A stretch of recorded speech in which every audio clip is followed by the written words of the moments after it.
जय हिंद, जय भारत। हाय दोस्तों, कैसे हैं आप सब लोग। उम्मीद करता हूँ सब लोग बहुत अच्छे होंगे। मैं भी यहाँ पे बहुत बढ़िया हूँ। आप हमारा ये वीडियो देखिए, इस वीडियो को एंजॉय कीजिए। ऐसे काफी सारे वीडियोस हम आपके लिए लेकर के आएंगे। अगर वीडियो आपको पसंद आए तो उसको लाइक करना और चैनल को सब्सक्राइब करना ना भूलें। एक छोटा सा अनाउंसमेंट वीडियो से पहले मैं आपको करना चाहता हूँ कि plus subscription group 1, plus subscription group 2 और ग्रुप 1 दोनों के अवेलेबल है। ग्रुप 1 और ग्रुप 2 का कॉम्बो भी आप ले सकते हैं और ग्रुप 2 के इंडिविजुअल भी अवेलेबल है। 2 months, 3 months, 6 month, 12 months, 24 month and 36 month का सब्सक्रिप्शन अवेलेबल है, जिसका बेनिफिट आप ले सकते हैं। अगर आप कॉम्बो लेना चाहते हैं 12 मंथ्स, 24 मंथ एंड 36 मंथ का मिलेगा।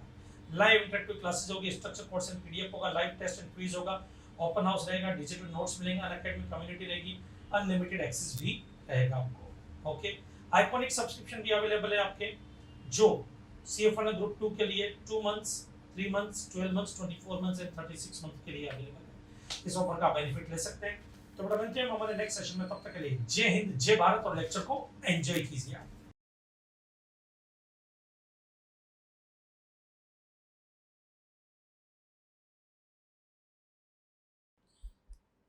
Compulsory registration even if aggregate turnover is less than equals to the threshold limit। किए ओआईसी नेता रैन, ओआईसी नेता, नेताजी, रैन आरएन बराबर है। पहला O, online information database access and retrieval services. अगर आप O I D A R वाली सर्विसेज दे रहे हैं, किसकी सर्विस बेटा, O I D A R वाली सर्विसेज, तो उस केस में आपका रजिस्ट्रेशन कंपल्सरी। जैसे ये देखो नेटफ्लिक्स, अब नेटफ्लिक्स है, नेटफ्लिक्स जो है वो सर्विस दे रहा है online information database access and retrieval services. ये जब B2C सप्लाई करता है, मतलब अल्टीमेट कस्टमर को सप्लाई करता है, तो टैक्स पे करने की liability O I D A R की होती है और इनके लिए रजिस्ट्रेशन कंपल्सरी हो जाता है। एक छोटा सा एग्जाम्पल देता हूँ मैं। ये नेटफ्लिक्स है, मैं नेटफ्लिक्स का सब्सक्रिप्शन लेता हूँ, 10,000 रुपीज पे करता हूँ। 10,000 पे जीएसटी पे करने की लायबिलिटी नेटफ्लिक्स की होगी। इनके एजेंट यहाँ पे इंडिया में होते हैं, वो नेटफ्लिक्स के बिहाफ पर जीएसटी पे करेंगे, क्योंकि नेटफ्लिक्स कहाँ की बेटा, यूएसए की है। तो नेटफ्लिक्स के बिहाफ पर वो यहाँ पर जीएसटी पे करेंगे। तो नेटफ्लिक्स के बिहाफ पर जीएसटी जब वो यहाँ पर पे करे, तो उनको यहाँ पर रजिस्ट्रेशन लेना पड़ेगा, भले उनका टर्नओवर अभी थ्रेशोल्ड लिमिट क्रॉस नहीं कर गया, फिर भी रजिस्ट्रेशन लेना कंपल्सरी है। ओके, तो कोई भी O I D A R, online information database access and retrieval services देते हैं, उनको रजिस्ट्रेशन कंपल्सरी होता है। पहला पॉइंट। आय का interstate supply of goods, wordings पे ध्यान देना बेटा, गुड्स नॉट सर्विस, सर्विस नहीं है। और इसमें भी except supplier of handicraft items. ये क्या बोलना चाहता है, ध्यान से सुनना।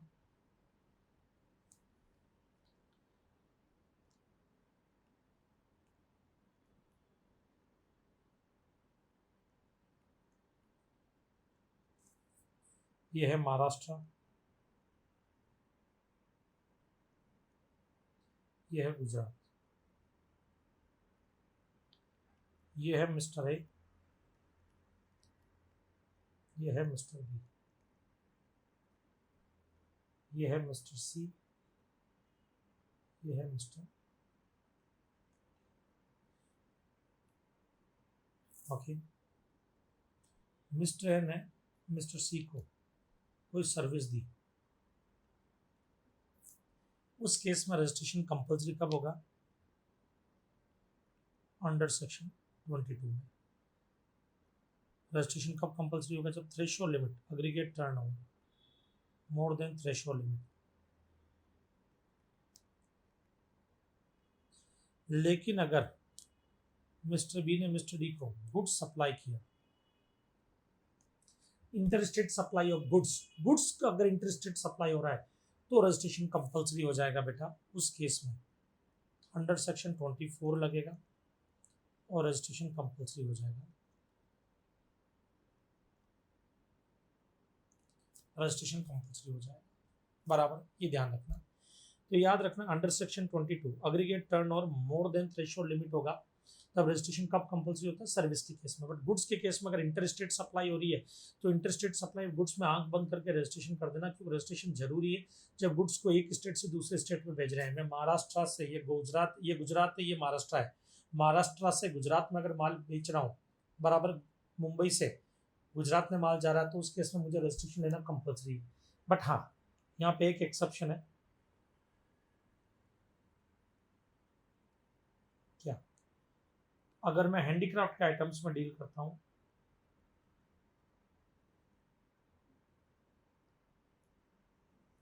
पहला पॉइंट हैंडीक्राफ्ट के आइटम्स। तो ये हैंडीक्राफ्ट के आइटम्स दिख रहे हैं, मैं ये बनाता हूँ और मैं इनको दूसरे स्टेट में लेकर के जाता हूँ। कैजुअल टैक्सेबल पर्सन हूँ मैं, क्या कैजुअल टैक्सेबल पर्सन, बराबर। उस फॉर्म में मैं दूसरे स्टेट में लेकर के जा रहा हूँ। हैंडीक्राफ्ट के आइटम्स को कैजुअल टैक्सेबल पर्सन दूसरे स्टेट में लेकर के जा रहा है, बराबर है। मैं मुंबई में हूँ, मान लो राजस्थान में लेकर के जा रहा हूँ हैंडीक्राफ्ट के आइटम्स को, तो कैजुअल टैक्सेबल पर्सन हूँ मैं। राजस्थान में मेरा फिक्स्ड इस्टेब्लिशमेंट, बिजनेस इस्टेब्लिशमेंट कुछ भी नहीं है बेटा, बराबर है। अब मैं वहाँ पर बिजनेस या वहाँ पे कोई एग्जीबिशन में गुड्स लेकर के जाना चाहता हूँ, तब उस केस में मुझे रजिस्ट्रेशन लेना कंपलसरी नहीं है, अगर ये हैंडीक्राफ्ट आइटम्स है। हैंडीक्राफ्ट आइटम जिसमें मेजोरिटी प्रोडक्ट में हाथ का यूज़ किया गया बनाने में, हाथ का यूज़ किया गया बनाने में, वो हैंडीक्राफ्ट आइटम्स होते हैं।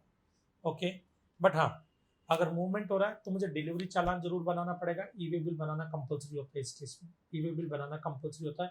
ई वे बिल जनरली कब बनता है, 50,000 से ज़्यादा वैल्यू होने पर, बट यहाँ पर बोला गया ई वे बिल कंपलसरी अगर इंटरस्टेट सप्लाई ऑफ गुड्स कर रहे हो, वो भी हैंडीक्राफ्ट आइटम्स का, तो इसमें रजिस्ट्रेशन कंपलसरी नहीं होता है।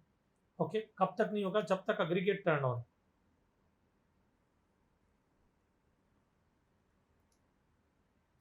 इस केस में if aggregate turnover more than threshold limit, कितनी 20 lakhs, 20 लाख क्रॉस कर गई, 20 लाख देखा जाएगा यहाँ पर, या थ्रेशोल्ड लिमिट की वजह मैं 20 लाख से लिख देता हूँ सीधा, मोर देन 20 lakhs, तो फिर रजिस्ट्रेशन कंपल्सरी है।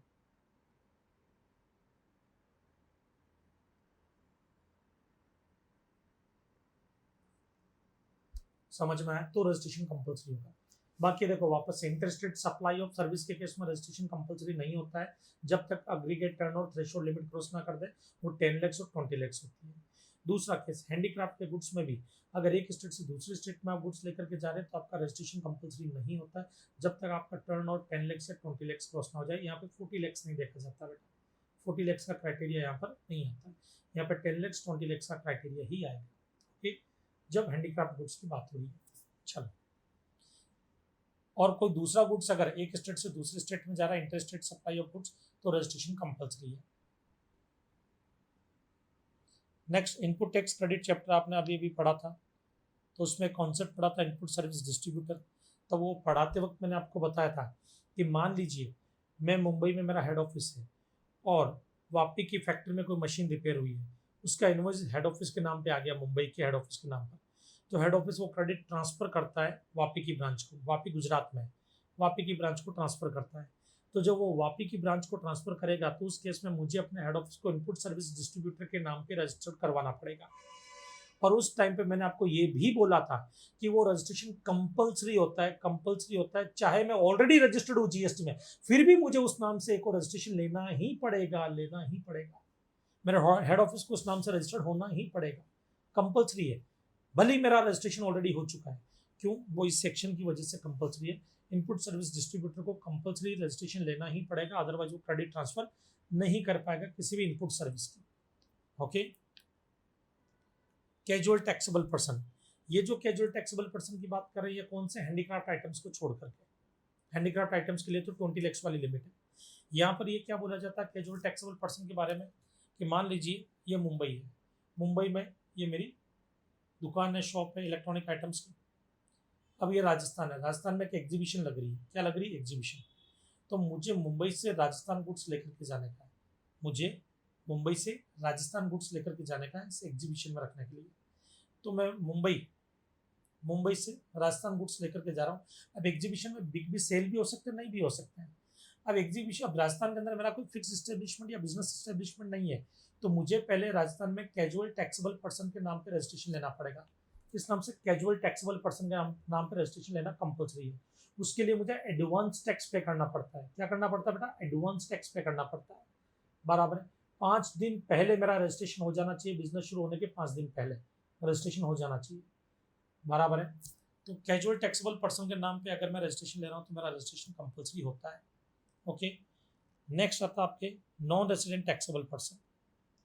सेम कैजुअल टैक्सेबल पर्सन की तरह होते हैं ये, खाली यहाँ पे क्या, कैजुअल टैक्सेबल पर्सन में मैं मुंबई का था और दूसरे स्टेट में सर्विस या गुड सप्लाई करने के लिए जा रहा था। यहाँ पर सप्लायर आउटसाइड इंडिया का है, जो इंडिया इंडिया आ रहा है, इंडिया में उसका कोई फिक्स एस्टेब्लिशमेंट बिजनेस एस्टेब्लिशमेंट नहीं है। इंडिया में उनको नॉन रेसिडेंट टैक्सेबल पर्सन के नाम पर रजिस्ट्रेशन लेना पड़ता है। एग्जाम्पल के लिए रशियन सर्कस के जो मालिक है वो इंडिया सर्कस लेकर के आ रहे हैं। उनको नहीं मालूम है इंडिया में रेसिपेंट कौन है, क्या है, कितने होंगे, नहीं होंगे। इनको 3 महीने के लिए इंडिया में सर्कस दिखाना है, मान लीजिए मुंबई में ही आ रहे हैं, तो उनको पहले नॉन रेसिडेंट टैक्सेबल पर्सन के नाम पे रजिस्ट्रेशन लेना होगा। वो रजिस्ट्रेशन लेने के बाद में बराबर ये यहाँ पे सर्विस दे सकते हैं इंडिया में। तो इनके लिए रजिस्ट्रेशन कंपलसरी होता है, नॉन रेसिडेंट टैक्सेबल पर्सन। फिर आता है ई कॉमर्स ऑपरेटर। इसके 3 केस है, 6, 7, 8 तीनों। ई कॉमर्स ऑपरेटर हुआ required to collect tax at source, to pay tax under reverse charge, section 95 और 52 दोनों e commerce operator. Person registered on e commerce operator in case of supply of goods, या person appointed by e commerce operator to pay tax on its behalf. आ जाओ इधर, ध्यान से सुनना बेटा। मैं एक ई कॉमर्स ऑपरेटर हूं, MG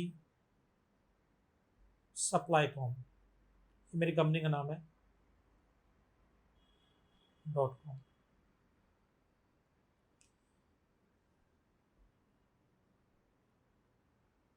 इधर देखना, ये है मिस्टर ए, ये है मिस्टर बी।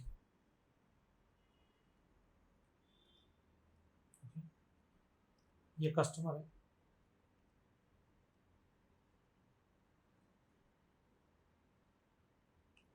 मिस्टर ए मेरे थ्रू इनको सर्विस देते हैं, मिस्टर बी मेरे थ्रू इनको गुड सप्लाई करते हैं, ओके। अब इधर देखना बेटा, मैं जब भी पेमेंट करूंगा मिस्टर ए मिस्टर बी को, मैं TCS कलेक्ट करूंगा। क्या करूंगा बेटा? TCS कलेक्ट करूंगा। तो मेरा रजिस्ट्रेशन, ई कॉमर्स ऑपरेटर का रजिस्ट्रेशन कंपलसरी है।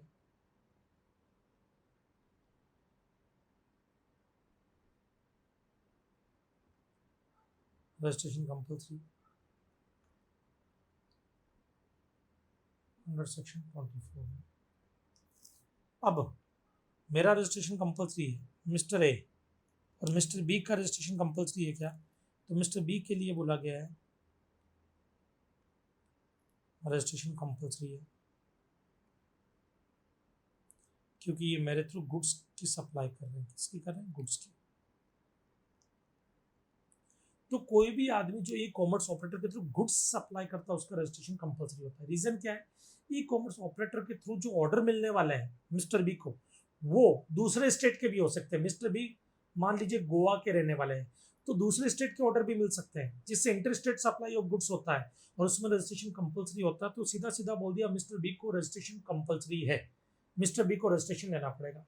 मिस्टर ए जो है उसके लिए बोला गया है रजिस्ट्रेशन कंपलसरी है, बट कब है? जब aggregate turnover threshold limit cross करेगा।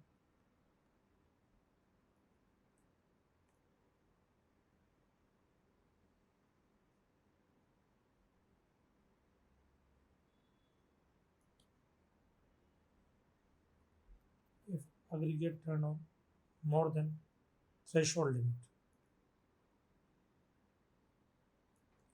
Registration compulsory if aggregate turnover more than threshold limit 10 lakhs 20 lakhs बराबर। वो लिमिट जैसे ही क्रॉस होगी तो रजिस्ट्रेशन करना पड़ेगा अंडर सेक्शन 22 में। यहाँ पे 22 लगेगा। क्या लगेगा? 22, 24 में नहीं। ओके, तो देखो 24 में किस किस को कंपलसरी कर दिया है? ई कॉमर्स ऑपरेटर को, या कोई ऐसा आदमी जो ई कॉमर्स ऑपरेटर के थ्रू गुड्स सप्लाई कर रहा है, उनको कंपलसरी है। अब इधर देखो, मान लो ई कॉमर्स ऑपरेटर इंडिया का ही नहीं है। जैसे ये देखो, ये आपके क्या है? उबर। ये उबर है। अब उबर के थ्रू जो है, इनकी ऐप है उबर की ऐप है, उसके थ्रू सर्विस देती है उबर। अब उबर इंडिया में नहीं है, इंडिया की कंपनी नहीं है, और मान लीजिए इनका कोई स्टेब्लिशमेंट भी इंडिया में नहीं है, बट टैक्स पे करने की लायबिलिटी उबर की आएगी, टैक्सी ड्राइवर की नहीं आएगी। ये टैक्सी है उबर की, और टैक्सी ड्राइवर है, ये कंपनी है उबर, बराबर, और ये एक पैसेंजर है मिस्टर जेड, ये एक पैसेंजर है। तो ओरिजिनल सप्लायर कौन है? टैक्सी वाला ओरिजिनल सप्लायर है। ओरिजिनल रिसिपिएंट कौन है? Mister Z. बट जो सर्विस ये हो रही है, इस सर्विस में पूरे अमाउंट पे मान लो मिस्टर जेड ने 10,000 रुपया दिया और प्लस जीएसटी दिया, वो जीएसटी पे करने की लायबिलिटी किसकी आएगी? उबर की आएगी। उबर को तो रजिस्ट्रेशन लेना कंपलसरी है अगर वो इंडिया में। तो मान लीजिए उबर इंडिया में ही नहीं है, आउटसाइड इंडिया की कंपनी है, तो फिर उनके बिहार पर कोई ना कोई तो टैक्स पे करेगा। यहाँ पर उनका रिप्रेजेंटेटिव हो गया या उनके बिहार पर कोई पे करेगा। उस बंदे को जीएसटी में रजिस्ट्रेशन लेना कंपलसरी है, उसको जीएसटी में रजिस्ट्रेशन लेना कंपलसरी है जो उनके बिहार पर यहाँ पे टैक्स पे करने वाला है। ओके, समझ में आया बेटा? इधर आ जाओ। ई-कॉमर्स ऑपरेटर हुआ required to collect tax at source under section 52 या to pay tax under reverse charge under section 95 में 3 ही केस आते हैं। कौन सा? ओला उबर वाला, ट्रांसपोर्टेशन ऑफ पैसेंजर वाला जो हमने पढ़ा था चैप्टर नंबर 3 में, हाउसकीपिंग वाला और होटल्स वगैरह वाला, अकोमोडेशन होटल्स वाला। 3 केस आते हैं। बट हाउसकीपिंग और होटल्स वाला कब आता है? जब ओरिजिनल सप्लायर जीएसटी रजिस्ट्रेशन के लिए लायबल ना हो, बराबर है, उस केस में, या रजिस्टर्ड ना हो। 7th, e-commerce operator in case of supply of goods, person registered on e-commerce operator in case of supply of goods, जो ई-कॉमर्स ऑपरेटर के थ्रू गुड्स की सप्लाई करता है। Person appointed by e-commerce operator to pay tax on its behalf, ये 3 लोग। 9th, TDS deductor. TDS deductor कौन होते हैं? Government agency, local authority, public sector undertaking, government के थ्रू स्टेब्लिश की हुई कोई सोसाइटी, ये सब लोग जो होते हैं, नोटिफाइड पर्सन वगैरह, गवर्नमेंट डिपार्टमेंट, ये सब लोग हैं। ये अगर किसी को भी पेमेंट करते हैं और कॉन्ट्रैक्ट प्राइस 2,50,000 से ज्यादा है, एक्सक्लूसिव जीएसटी 2,50,000 से ज्यादा है, तो ये लोग जब भी पेमेंट करते हैं टीडीएस काटते हैं। ये टीडीएस इनकम टैक्स एक्ट वाला नहीं है, जीएसटी में टीडीएस करता है, उसकी बात कर रहा हूँ। जीएसटी में ये लोग टीडीएस डिडक्ट करते हैं, टीडीएस काटते हैं। वो जो टीडीएस ये काटेंगे, तो उससे पहले इन लोगों को जीएसटी में रजिस्ट्रेशन लेना होगा। कंपल्सरी इनको रजिस्ट्रेशन लेना ही होगा जीएसटी में, खाली टीडीएस डिडक्ट करने के लिए। मान लीजिए इनमें से कोई ऐसा पर्सन है जो कुछ सप्लाई करता ही नहीं, आउटवर्ड सप्लाई ही नहीं करता, फिर भी जीएसटी में इनको रजिस्ट्रेशन लेना पड़ेगा, भले ये सप्लाई नहीं कर रहे हो। रजिस्ट्रेशन लेना कंपल्सरी, क्योंकि इनको टीडीएस काटना पड़ेगा, और टीडीएस काटने से पहले रजिस्ट्रेशन कंपल्सरी होता है। नेक्स्ट आ जाओ, एजेंट।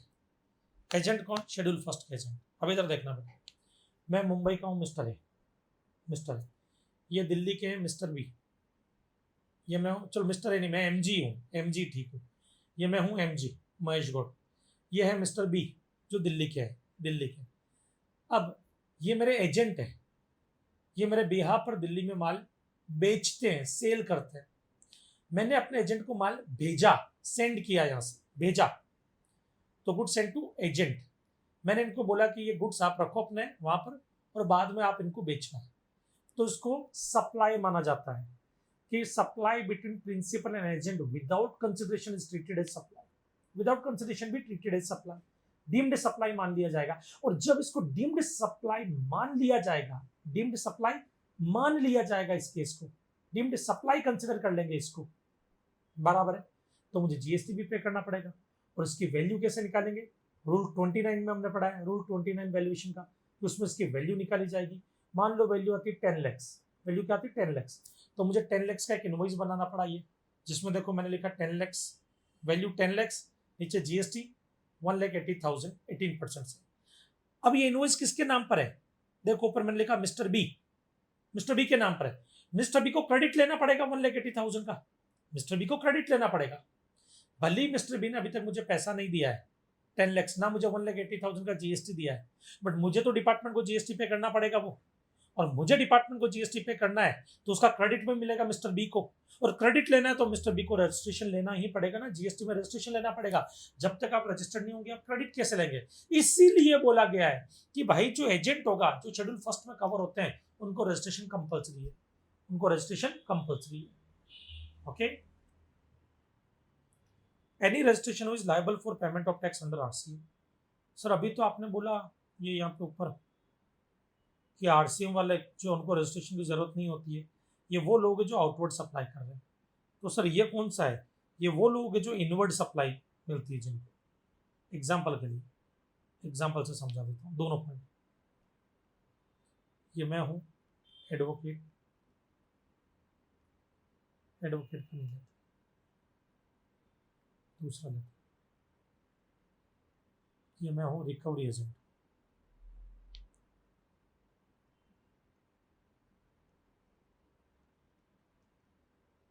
ये है फाइनेंशियल इंस्टीट्यूशन या एनबीएफसी।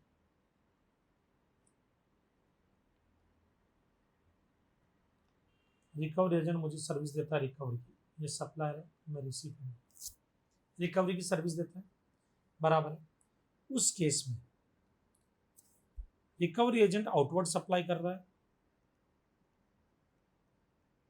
जो आरसी में टैक्सेबल है। फाइनेंशियल इंस्टीट्यूशन एनबीएफसी के लिए इनवर्ड सप्लाई है जो आरसी में टैक्सेबल है। यहाँ पे इम्पैक्ट ये पड़ेगा रिकवरी एजेंट के लिए registration not required,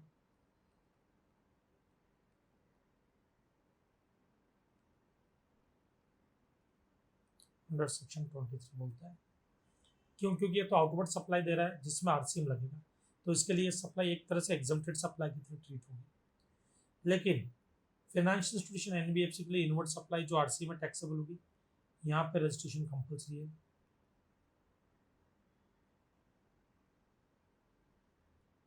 for financial institution या एनबीएफसी, इनके लिए रजिस्ट्रेशन कंपल्सरी होगा क्योंकि ये लायबिलिटी किसमें आएगी? आरसी में लगेगी। तो इनवर्ड सप्लाई के केस में इनके लिए रजिस्ट्रेशन कंपल्सरी है अंडर सेक्शन 24। तो 24 जो वो बात कर रहा है फाइनेंशियल इंस्टीट्यूशन एनबीएफसी मतलब रिसिपेंट की, और 23 बात कर रहा है सप्लायर की, रिकवरी एजेंट वगैरह जैसे। ओके, और लास्ट इन्होंने बोला है नोटिफाइड, इनका मतलब notified by government on recommendation of council. Council अगर किसी पर्सन को बोल देती है, किसी को नोटिफाई कर देते भाई ये आरसी में टैक्स पे करेगा, फिर उसको पे करना पड़ेगा आरसी में टैक्स। ओके।